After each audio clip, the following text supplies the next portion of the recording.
Hello दोस्तों, welcome to Hindi code class. पिछले lecture में हमने यहाँ पे मेथड लेवल सिक्योरिटी ऐड की थी। इसके साथ ही जो JWT है उससे user ID and user name निकाला था, जिसके बाद यहाँ पर हम उस user ID and user name को जहाँ भी हमें ज़रूरत होगी, मतलब कंट्रोलर में या सर्विस में, वहाँ हम यूज कर पाएंगे। ठीक है, अब आज के लेक्चर में हमें कंट्रोलर कंप्लीट करना था, तो हम आएंगे अपने कस्टमर सर्विस में। इसमें आप जावा में देखोगे तो आपने यहाँ पैकेज बनाया था कंट्रोलर का। कहाँ है कंट्रोलर नहीं अभी बना है, तो कोई बात नहीं, हम इसमें एक नया पैकेज बना लेते हैं, न्यू एंड पैकेज। इसका नाम दीजिए कंट्रोलर एंड फिनिश। अब इसी कंट्रोलर में हम एक कंट्रोलर बना लेते हैं, मतलब पैकेज के अंदर कंट्रोलर बना लेते हैं। तो क्लास में आते हैं, इसका नाम दीजिए कस्टमर कंट्रोलर। अब इसमें कुछ एनोटेशन यूज कर लेते हैं। सबसे पहले तो इसको रेस्ट कंट्रोलर बनाने के लिए एक एनोटेशन होता है, एट रेस्ट कंट्रोलर। इसके अलावा रूट एंड पॉइंट डिफाइन करने के लिए यहाँ पे रिक्वेस्ट मैपिंग इसमें सेट कर देंगे /customers। ठीक है, इसके बाद कंस्ट्रक्टर इंजेक्शन के लिए यहाँ पे रिक्वायर्ड आर्ग्स कंस्ट्रक्टर, देन बना लेते हैं सर्विस फील्ड को फाइनल। तो यहाँ पे आएंगे प्राइवेट फाइनल कस्टमर सर्विस, इसका नाम दीजिए सर्विस। इसके बाद बना लेंगे एक हैंडलर जो कि कस्टमर को क्रिएट करने के लिए हिट होगा, तो पब्लिक। अब ये डेटा क्या रिटर्न करेगा, तो इसके लिए हमने DTO बना रखा था, मतलब जो डेटा हमें भेजना है उसके लिए हमने कस्टमर रिस्पॉन्स टाइप का DTO बनाया था, उसी का यहाँ पे यूज कर लेंगे कस्टमर रिस्पॉन्स। देन मेथड का नाम दीजिए क्रिएट। अब इसको काम करने के लिए डेटा चाहिए होगा जो कि कस्टमर रिक्वेस्ट टाइप का डेटा होगा, तो कस्टमर रिक्वेस्ट, देन इसका नाम सेट कर देंगे रिक्वेस्ट। ठीक है, इसके अलावा यहाँ पे हमें रिक्वेस्ट बॉडी का भी यूज करना पड़ेगा, क्योंकि जो डेटा आएगा वो रिक्वेस्ट की बॉडी में आएगा। तो यहाँ पे रिक्वेस्ट बॉडी एनोटेशन का यूज कर लेते हैं। ठीक है, एंड इसको सीधा सीधा हमें रिटर्न कर देना है, मतलब इसका काम है केवल रिक्वेस्ट को लेना है। इसके बाद इंटरनली लॉजिक पे जो काम होगा वो सर्विस पे होगा, तो यहाँ से हम कॉल कर देंगे अपनी सर्विस को, रिटर्न सर्विस डॉट क्रिएट। इसमें पास कर देंगे रिक्वेस्ट। ठीक है, इसको करिए सेव। अब चलते हैं एक बार सर्विस को भी चेक कर लेते हैं, ये प्रॉपर काम करेगी या नहीं करेगी। तो इधर KYC सर्विस है एंड कस्टमर सर्विस है, हमें कस्टमर सर्विस ओपन करना है। इसमें आप देखोगे तो यहाँ ये हमारी सर्विस है एंड इधर हम सीधा सीधा डेटा सेट कर रहे हैं। ठीक है, बट अभी इसमें हमें कुछ चीज़ें फिक्स करनी है। पहली चीज़ तो डुप्लीकेट प्रिवेंशन के लिए कोई भी कोड नहीं है, मतलब यूजर डुप्लीकेट भी हो सकता है। दूसरी चीज़, हमने इसमें यूजर आईडी को भी सेट किया था, यूजर आईडी नाम का एक फील्ड सेट किया था बाद में, तो उसको भी हमने इधर सेट नहीं किया, मतलब फील्ड तो बनाई थी बट उसमें डेटा सेट नहीं कर रहे हैं। तीसरी चीज़, यहाँ पे हमें ऑडिट लॉग भी लगाने पड़ेंगे, मतलब एक ऑडिट सर्विस बनानी पड़ेगी जिसका यूज हमें यहाँ पे करना पड़ेगा। तो इनको एक एक करके फिक्स करते हैं। सबसे पहले यहाँ पे डुप्लीकेट प्रिवेंशन कोड का यूज करते हैं, क्योंकि अभी क्या हो रहा है, कहीं पे भी हम ऐसा कोड नहीं लगा रहे हैं जिससे कि डुप्लीकेसी चेक हो सके। मतलब यहाँ डुप्लीकेसी रोकने के दो तरीके हैं, आप फ़ोन नंबर के थ्रू भी रोक सकते हो एंड ईमेल आईडी के थ्रू। बट इसके लिए आपको रेपोजिटरी में पहले एक कस्टम मेथड चाहिए होगा। तो इधर रेपोजिटरी में आते हैं, यहाँ पे कस्टमर रेपोजिटरी है, इसको ओपन करते हैं एंड यहाँ पे लिखिए ऑप्शनल।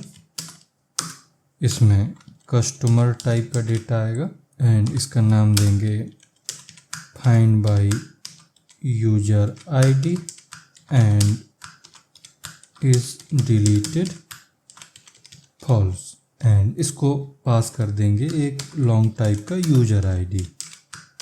ठीक है, अब इसका नाम हमने इस तरीके से लिखा हुआ है कि ये ऑटोमेटिक रिजॉल्व हो जाएगा, मतलब डेटाबेस से वो डेटा आएगा जो इस पर्टिकुलर यूजर आईडी का होगा, बट यहाँ पे जो इस डिलीटेड की वैल्यू है वो फॉल्स होगी। ठीक है, तो जब भी ये क्वेरी चलेगी ये चेक करेगी कि इस यूजर आईडी का कौन सा डेटा है, एंड दूसरा कॉलम चेक करेगी इज डिलीटेड, उसमें जिस कॉलम में इसको फॉल्स मिल जाएगा वो डेटा ले आएगी। ठीक है, इसी डेटा को हम यूज कर लेंगे अपनी सर्विस में।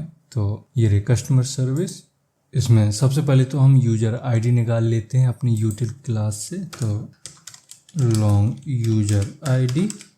अब आपको याद होगा कि हमने सिक्योरिटी यूटिल क्लास में जो भी मेथड बनाए थे वो स्टैटिक मेथड बनाए थे। इसका मतलब है कि उनको हम यहाँ पे क्लास नेम के थ्रू एक्सेस कर सकते हैं, डायरेक्ट क्लास नेम के साथ कॉल कर सकते हैं। तो यहाँ लिखेंगे security util dot get user ID.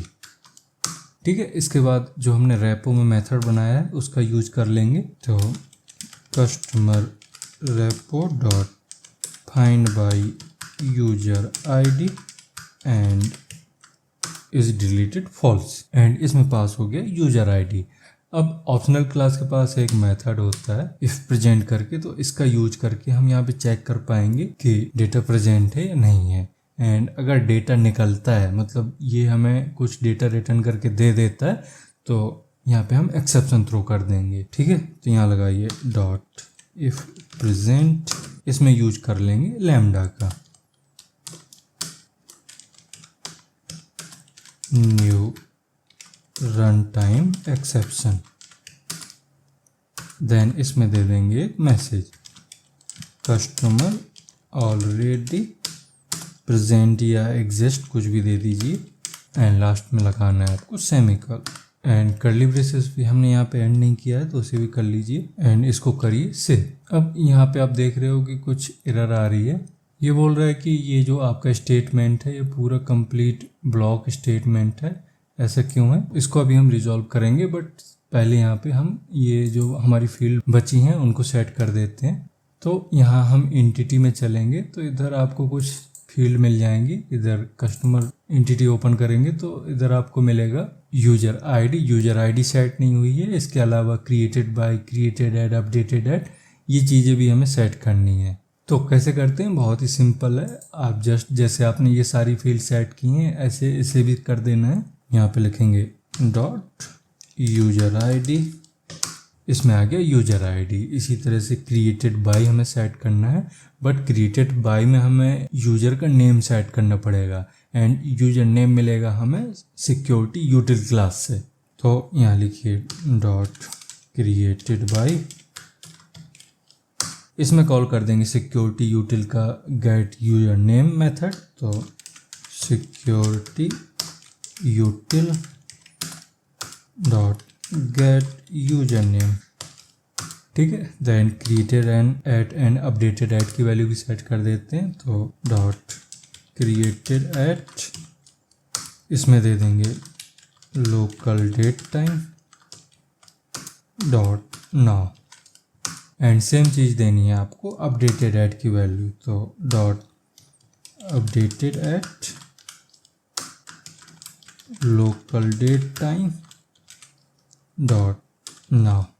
अब ये जो एरर आ रही है ये कुछ एरर वैसी नहीं है। यहाँ पे जो क्लोजिंग स्टेटमेंट है लैम्डा ये एक्सपेक्ट करता है कि वहाँ पे आप ये सेमीकोलन का यूज करोगे, तो सेमीकोलन आपने यूज किया है, बट ये एक्सपेक्ट करता है कि आप यहाँ भी सेमीकोलन का यूज करो। तो जैसे आप ये सेमीकोलन यूज करते हो ये एरर चली जाएगी, इसको कर लीजिए सेव।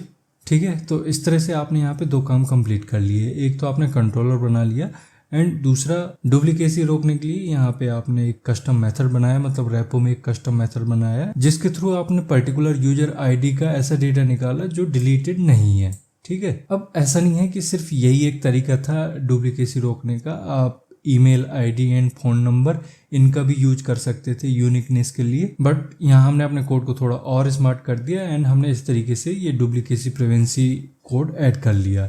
तो इस तरह से आपको भी कर लेना है। अब नेक्स्ट लेक्चर में हम इसको टेस्ट करके देखेंगे, इसके साथ ही जो बग होंगे, जो एरर होंगे उनको फिक्स करेंगे। एंड अगर ये हमारा सक्सेसफुली टेस्ट हो जाता है पोस्टमैन के थ्रू, तो जो हमें रियल वर्ल्ड OTP वेरिफिकेशन के लिए API यूज करनी थी उसका यूज करके मैं आपको दिखाऊंगा कि कैसे काम करता है, कैसे आधार एंड पैन वेरीफाई होता है। तो मिलते हैं अब हम नेक्स्ट लेक्चर में। एंड इस लेक्चर में अगर आपको चीज़ें समझ में आई हैं, कॉन्सेप्ट समझ में आया है, तो इसको लाइक करिए। एंड अगर अभी तक चैनल को सब्सक्राइब नहीं किया तो चैनल को भी सब्सक्राइब कर लें।